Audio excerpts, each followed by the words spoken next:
but that's a little heads up about that.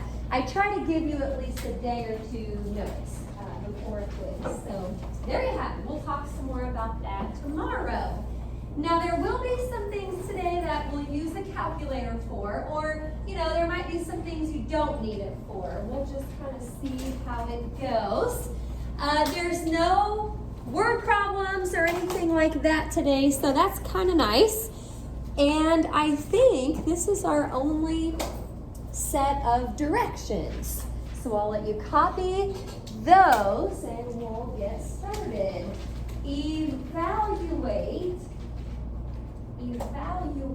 each expression for the given values. Okay, evaluate each expression for the given values.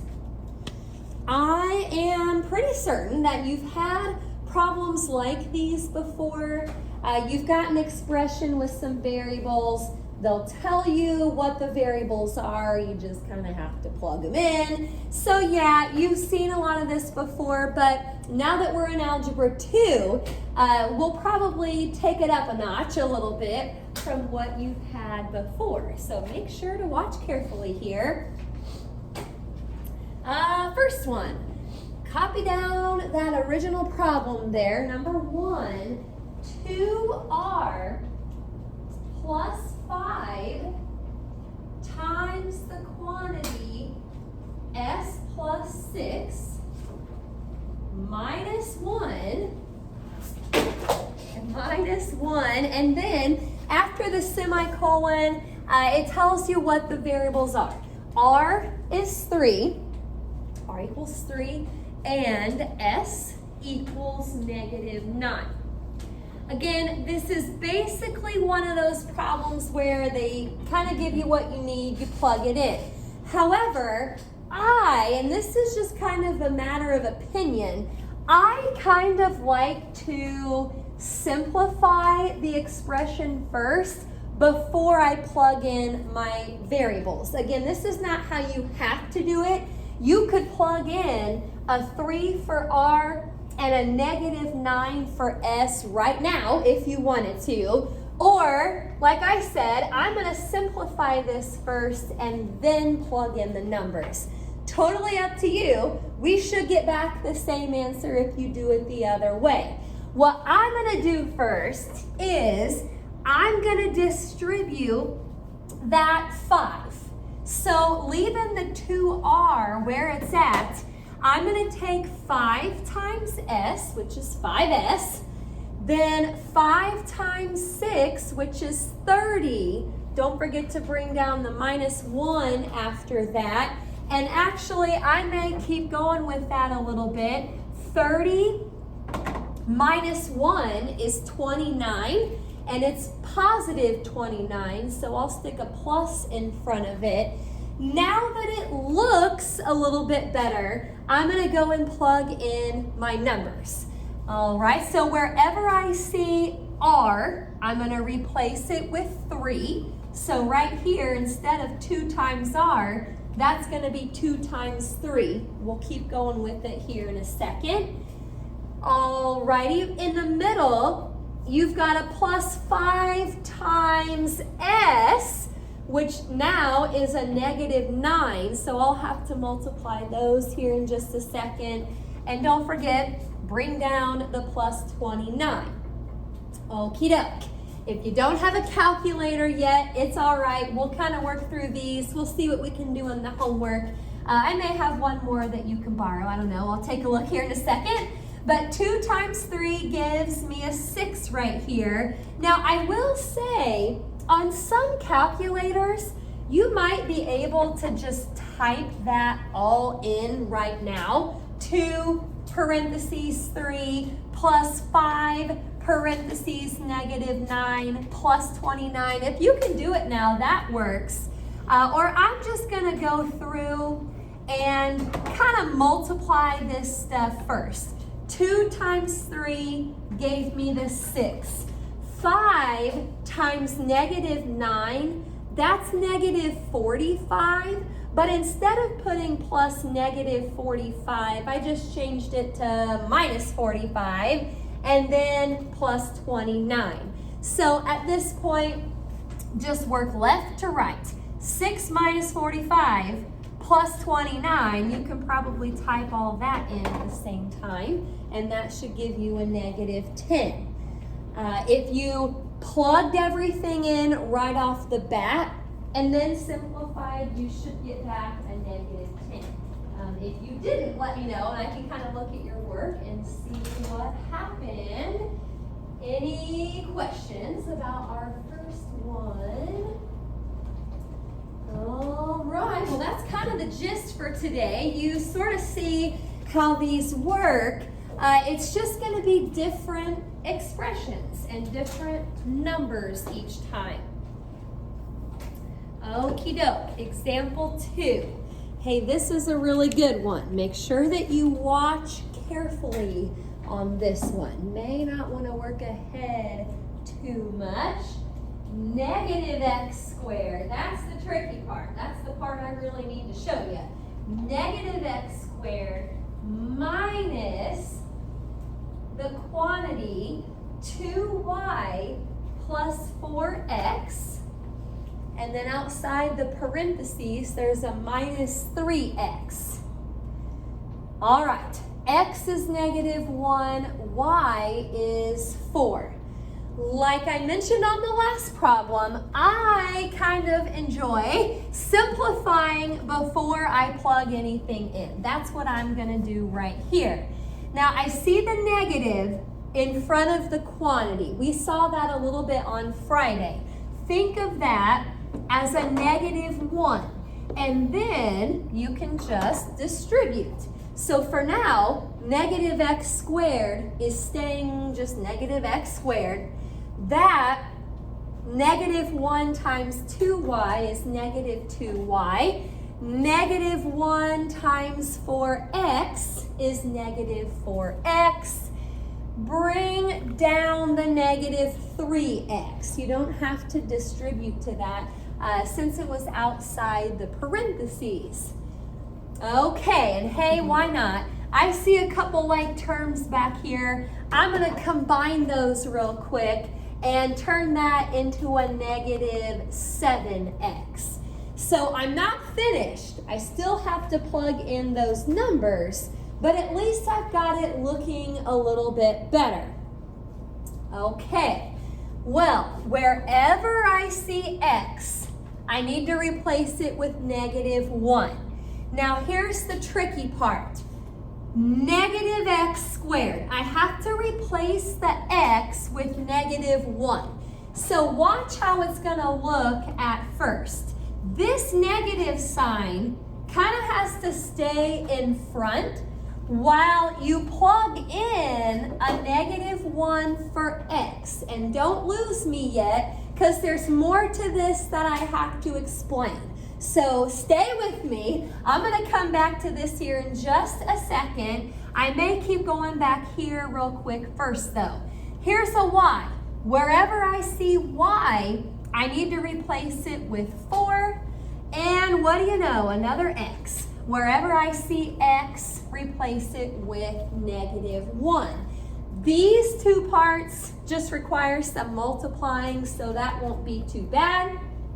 I want to come up to this part real quick and make sure you hear this, because you may run into this in the homework, and a lot of times I like to put problems like this on a test or a quiz, so make sure that you hear this.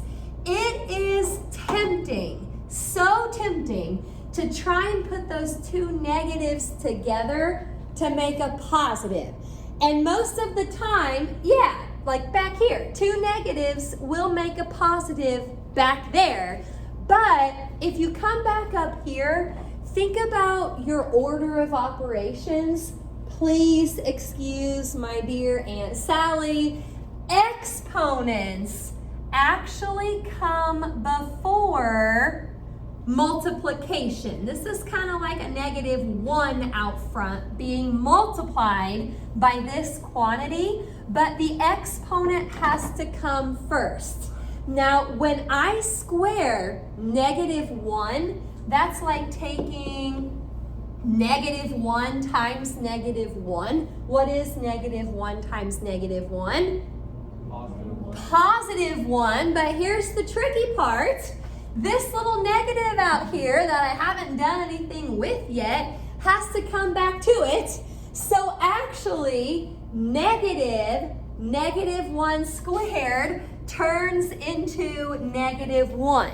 Again, it was tempting to try and put those together to make a positive, but if you follow the order of operations, do the exponent first, then the negative, that actually turns into a -1. Okay, kind of weird. Now stop me if you have any questions. I'm going to keep on going here. -2 times 4 is -8.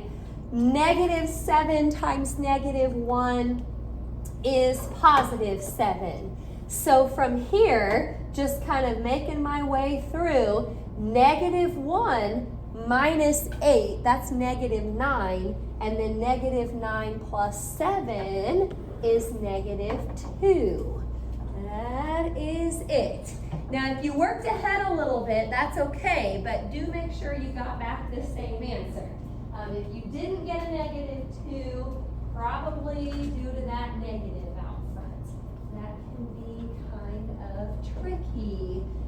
Okie doke. Any questions? Okay. Well, I'll keep going here. By the way, again, all calculators are a little bit different, so you can try on your calculator, if you've got it with you, you can try to just type that whole thing in, and it should do it correctly, as long as you've got the parentheses where they should be. Okay, good stuff there with number 2.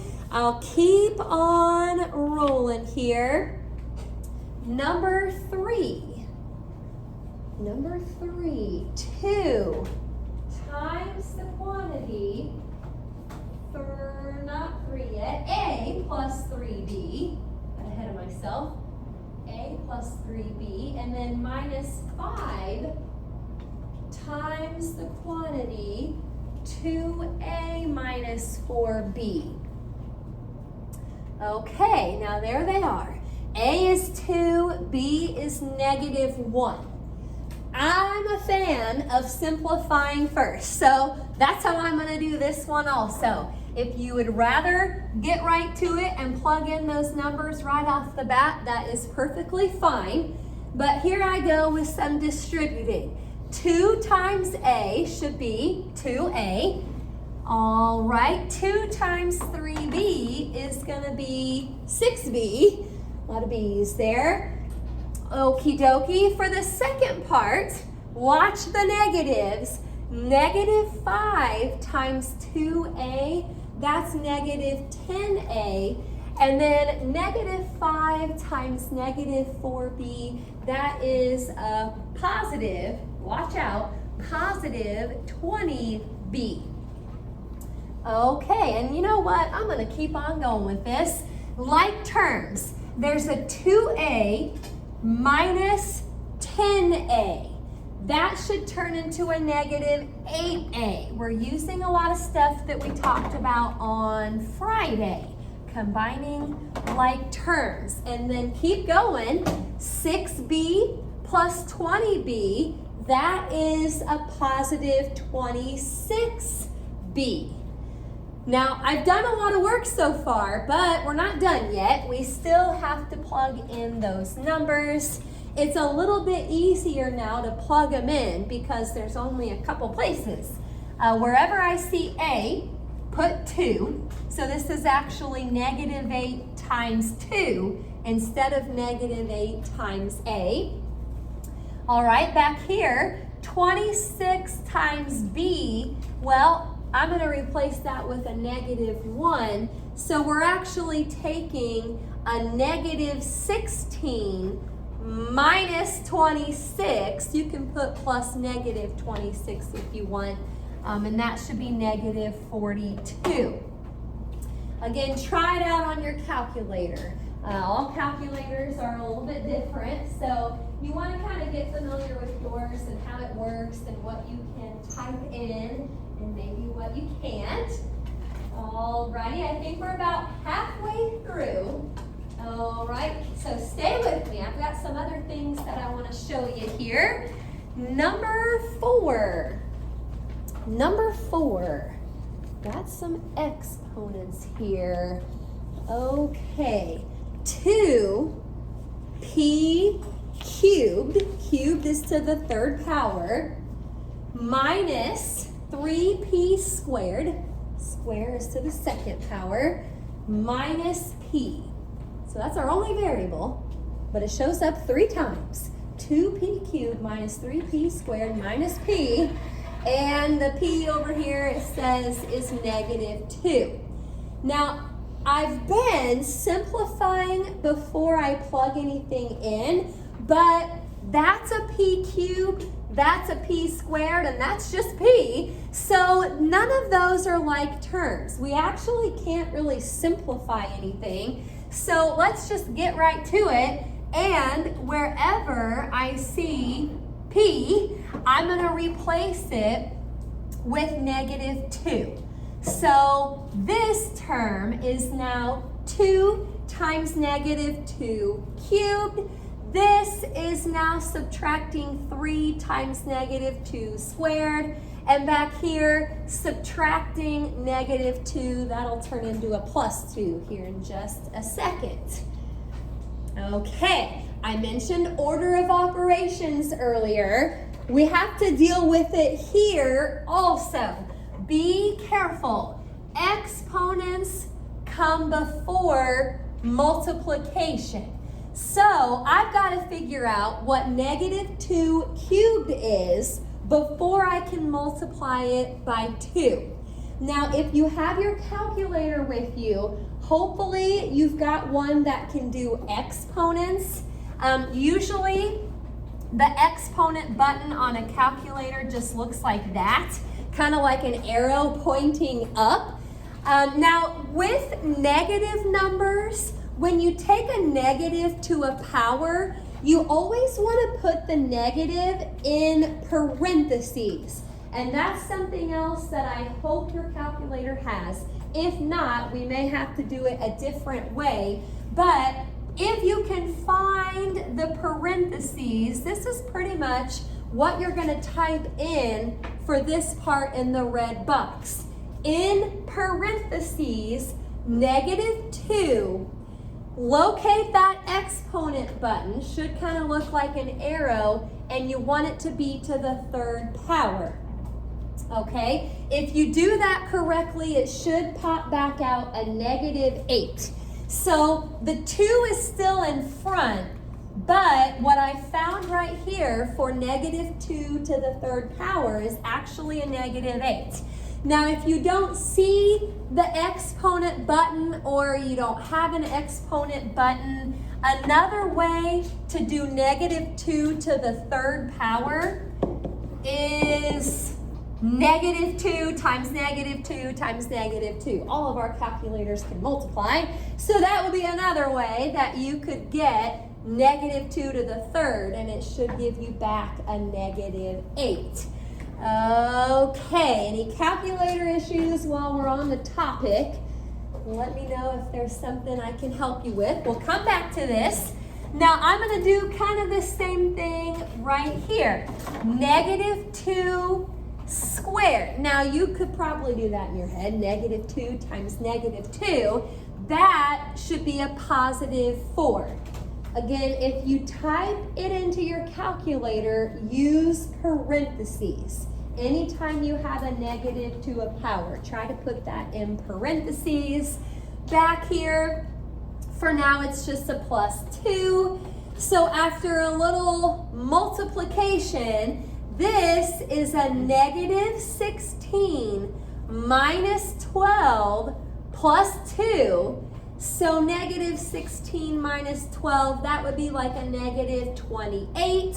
Plus 2 is negative 26. That is our answer for number 4. Okie doke. Any questions? Or like I said, calculator questions. Sometimes we've got to find it. It's sometimes hard to find on the calculators. Okie doke. Well, just a couple more here. We are almost finished. We'll have some homework time after this. Last 2. Hey, this looks kind of tricky, but this is actually a really nice problem. Number 5. Okay, x squared plus 4, and the x is square root of 5. You actually may not even need your calculator too much on this because I'm going to show you kind of a trick up here. It's not really a trick, it's just kind of what it is. But if you replace this x with the square root of 5, since it's being squared, I kind of put the square root of 5 in parentheses just to show that the whole thing is being squared. Bring down that plus 4. And let me tell you something about square roots and squares. You may already know this, but square roots and squares are inverses, which means they undo each other. So if you square a square root, they will cancel each other out. That's why I scribbled them out up here. If you square a square root, they drop out. Or if you square root a square, they would drop out. So I'm just gonna bring down the little 5 right here, bring down the plus 4, 5 plus 4, well, we can do that. That is just 9. I wanted to do that because I think you run into that in your homework somewhere. If you square a square root, it drops out, or if you square root a square, it should drop out. Okay, and you could probably type that in, I guess, and see what you get. Any questions about number 5?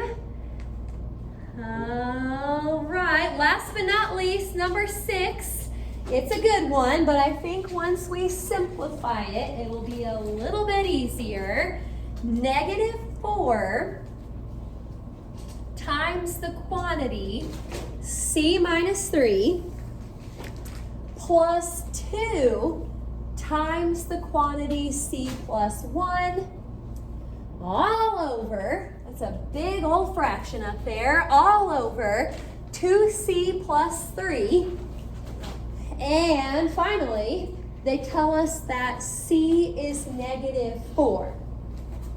Now, the denominator, the bottom part of the fraction is looking good.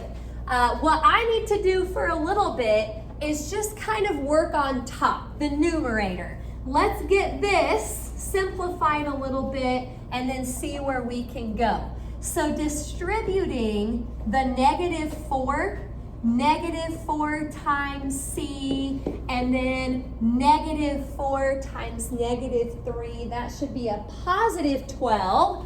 Okie doke, let's do a little distributing over there. 2 times c is 2c, and then 2 times 1 is 2. I'm going to come back to the top part here in a minute because it looks like there's a little bit more I can do. For the time being, I'm just going to leave the bottom the way it is because there's really nothing else I can do yet, not until I plug in what c is. Okay, here goes nothing. Negative 4c plus 2c, that is negative 2c. And then if you look at the constants, remember that was kind of a vocabulary term on Friday. It's a term with no variables. 12 plus 2, that's how I got the 14. Okay, so the red part gave me the c, the blue part was the constants, bottom part hasn't changed yet, but now I think it would be a good time to plug in the -4. Wherever, oh, this is funny, wherever you see C, you gotta plug in a -4, wherever you see C. So -2 times -4, that'll be a +8 here in a second, plus 14, all over 2 times -4 plus 3. It's almost like you kind of have to work on the top and bottom separately for a little bit. So going back to the top, 8 plus 14 is gonna give me a 22. On bottom, -8 plus 3 is a -5. Now, I don't like to leave a negative on the bottom, so I'll probably just pull that negative either up to the top or just out front somewhere. That looks a little bit better. A decimal here probably wouldn't be a bad idea. I mean, not a bad idea, but it would be fine if you wanted to do a -4.4, that works. Normally, if it's a decimal that goes on forever, I say just leave it as a fraction, but that ended up being kind of a nice one. Okie doke, any questions? All kind of the same thing here, bless you. I'll put the assignment up. You've got almost 15 minutes left, it looks like. So make sure that you use your homework time. You've got A4, put that somewhere at the top from pages 22 to 23. Yes? You go right to the last slide. Yeah, actually, let me just bring it around here so you can see it on the paper. 16 to 20 and then 39 to 44. There it is right here. Yes, just whenever you want to give it back is fine.